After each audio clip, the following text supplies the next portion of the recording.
दोस्तों आज में ठीक है दोस्तों, ये वाला जो सेट है आपका कितना है, जियो गेट 2018 है। ठीक है, सेट 1 है। ठीक है, सबसे पहला क्वेश्चन आपका है कि परसेंटेज रिडक्शन क्या होगा in the bearing capacity of A strip footing. ठीक है, रेस्ट कर रहा है किस पे, सैंड पे। इसका मतलब क्या है, सैंड पे इस तरह करके रेस्ट कर रहा है and the DF is going to be what, 0। और सैंड है तो सी भी क्या होगा आपका, 0 होगा।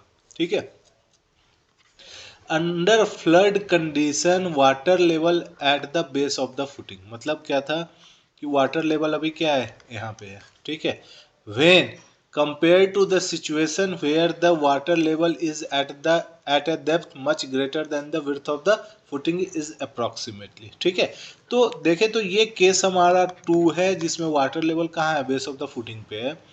फर्स्ट लेवल अगर हम देख रहे थे, ठीक है, तो उसमें हमारा क्या था, वाटर लेवल कोई एक डेप्थ है, ठीक है, much greater than B, B से ज्यादा नीचे है। इसका मतलब अगर हम D W equal to B ले लेते हैं तो कुछ यहाँ पे क्या है, वाटर टेबल है। ठीक है, तो ये आपका क्या है, केस 1 है। ठीक है, तो आपको बताना है कितना रिडक्शन हुआ है केस 1 से केस 2 में बियरिंग कैपेसिटी का। ठीक है, तो आपको पता है कि बियरिंग कैपेसिटी जब D F equal to 0 and C equal to 0 होगा तो तरजागी का स्ट्रिप फुटिंग का बियरिंग कैपेसिटी क्या होता है। अगर फार्मूला से चले तो C N C plus Q of N Q plus 0.5 B gamma and N gamma होता है। ठीक है, यहाँ से अगर देखें तो आपका सी तो 0 है तो ये टर्म 0 चला गया, डी एफ 0 है इसका मतलब ये भी टर्म चला गया। तो आप डायरेक्ट क्यू यू को क्या लिख सकते हैं, 0.5 B gamma and N gamma. ठीक है, अब देखिए इसमें वाटर टेबल करेक्शन फैक्टर भी आप इंक्लूड कर सकते थे। ठीक है, वाटर करेक्शन फैक्टर अगर हम देखें ना तो आईएस कोड के बेसिस पे, जो हमारा आईएस कोड होता है उसके बेसिस पे हमारा वाटर करेक्शन फैक्टर आपका क्या आता था, वाटर करेक्शन फैक्टर आपका Q U C of N C plus Q of N Q, और यहाँ पे एक आर डब्ल्यू आता था plus 0.5 gamma B N gamma, और यहाँ पे आर डब्ल्यू डैश आता था। ठीक है, अगर आपको याद हो तो आर डब्ल्यू क्या होता था, R W is equal to 0.5 1 plus D W 1 by D F. ठीक है, ये होता था। ठीक है, और आर डब्ल्यू डैश क्या होता था, 0.5 1 plus D W 2 by B. ठीक है, ये होता था। अगर आप उसके केस से रिलेटेड चले तो what is D W 1 and D W 2, तो मैं यहाँ पे आपको शो कराता हूँ कि अगर ये हमारा क्या है, फाउंडेशन है। ठीक है, अगर हमारा ये ग्राउंड टेबल से नीचे होता था, ये आपका क्या हो गया, बेस ऑफ द फाउंडेशन, और ये ग्राउंड लेवल हो गया। ठीक है, अब देखिए ये आपका हो गया at a distance of B. ठीक है, अगर इस जोन में वाटर टेबल होता था ना, ठीक है, तो आप उसको शो करते थे किससे, डी डब्ल्यू 2 से। ठीक है, समझ में आ गई बात।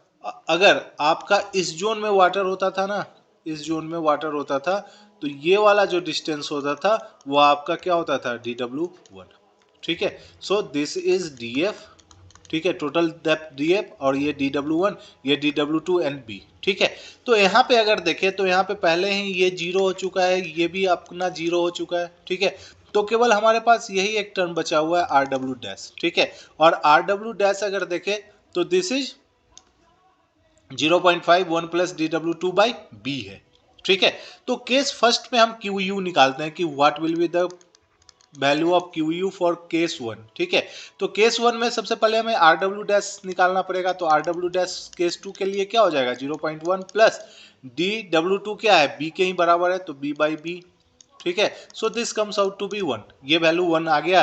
तो क्यू यू, ठीक है, केस 1 के लिए मैं ये शो कर रहा हूँ 0.5 बी गामा एन गामा, और इसका वैल्यू 1 आ गया। ठीक है, मैं अगर केस 2 के लिए चलूँ ना तो केस 2 के लिए मेरा आर डब्ल्यू 2 क्या हो जाएगा, आर डब्ल्यू 2 केस 2 के लिए तो ये आपका हो जाएगा 0.5 1 plus D W 2 by B. मुझे बताइए कि इस केस जो केस 2 में डी डब्ल्यू 2 क्या है, डी डब्ल्यू 2 इज 0, ये आपका 0 है। इसका मतलब ये वैल्यू कितना हो जाएगा, 0.5। ठीक है, इसका मतलब क्यू यू 2 क्या हो गया, 0.5 B gamma N gamma multiplied with 0.5। ठीक है, तो आप मुझे बता दीजिए कितना का रिडक्शन हुआ, तो रिडक्शन आपका कितना है, 0.5, ठीक है, दैट मीन्स 50%, ठीक है। तो सी इज द करेक्ट आंसर, ठीक है, सी क्या हो जाएगा आपका करेक्ट आंसर हो जाएगा, ठीक है। नेक्स्ट क्वेश्चन देखते हैं, सेम सेट का है।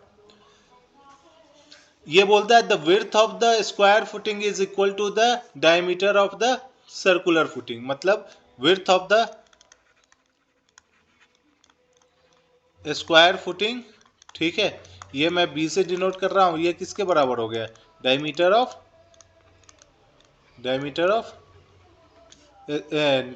सर्कुलर फुटिंग, तो इसको मैं डी से डिनोट कर रहा हूं, ठीक है। इसका मतलब क्या हो गया, B is equal to D. अब आपको क्या बोलना है, बोल रहा है कि if both the footing are placed on the surface of the sandy soil, ठीक है, मतलब सर्कुलर फुटिंग भी कहाँ पे है, प्लेस्ड है at the surface of the Sandy, ठीक है, और सर्कुलर फुटिंग भी आपका कहाँ पे प्लेस्ड है, एट द सरफेस पे प्लेस्ड है, ठीक है। ये आपका डायमीटर डी हो रहा है, ये आपका विड्थ बी है, ठीक है। ये आपका क्या है, स्क्वायर फुटिंग है, और ये आपका क्या है, सर्कुलर फुटिंग है, ठीक है। दोनों ही सरफेस पे रखा हुआ है, इसका मतलब डी एफ इस केस में भी जीरो है, इस केस में भी डी एफ क्या है, जीरो है। सैंड है तो सी भी जीरो होगा, इस केस में भी सी क्या होगा, जीरो होगा।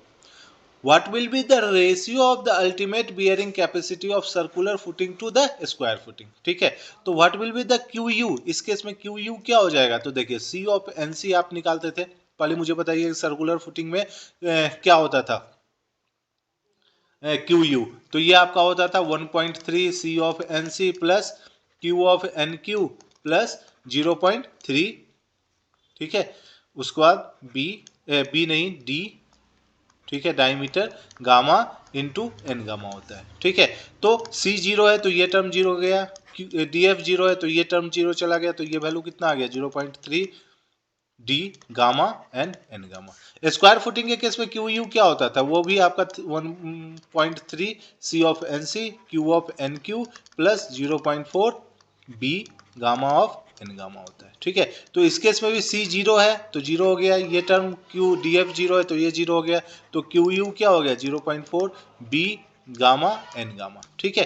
अब मुझे बता दीजिए सी यू ऑफ सर्कुलर, इसको मैं सी से डिनोट कर रहा हूँ, इसको मैं स्क्वायर एस से डिनोट कर रहा हूँ, ठीक है, क्यू यू सी। तो क्यू यू सी क्योंकि सर्कुलर बाई स्क्वायर है, तो Q U C by Q U S equal to 0.3 D gamma N gamma by 0.3 B gamma N gamma cancel, gamma gamma cancel, B N D भी equal है तो ये भी cancel, तो 0.3 by 0.4 दोनों cancel, ये हो जाएगा तो 3/4, तो सी इज द करेक्ट आंसर, सी आपका क्या हो जाएगा, करेक्ट आंसर।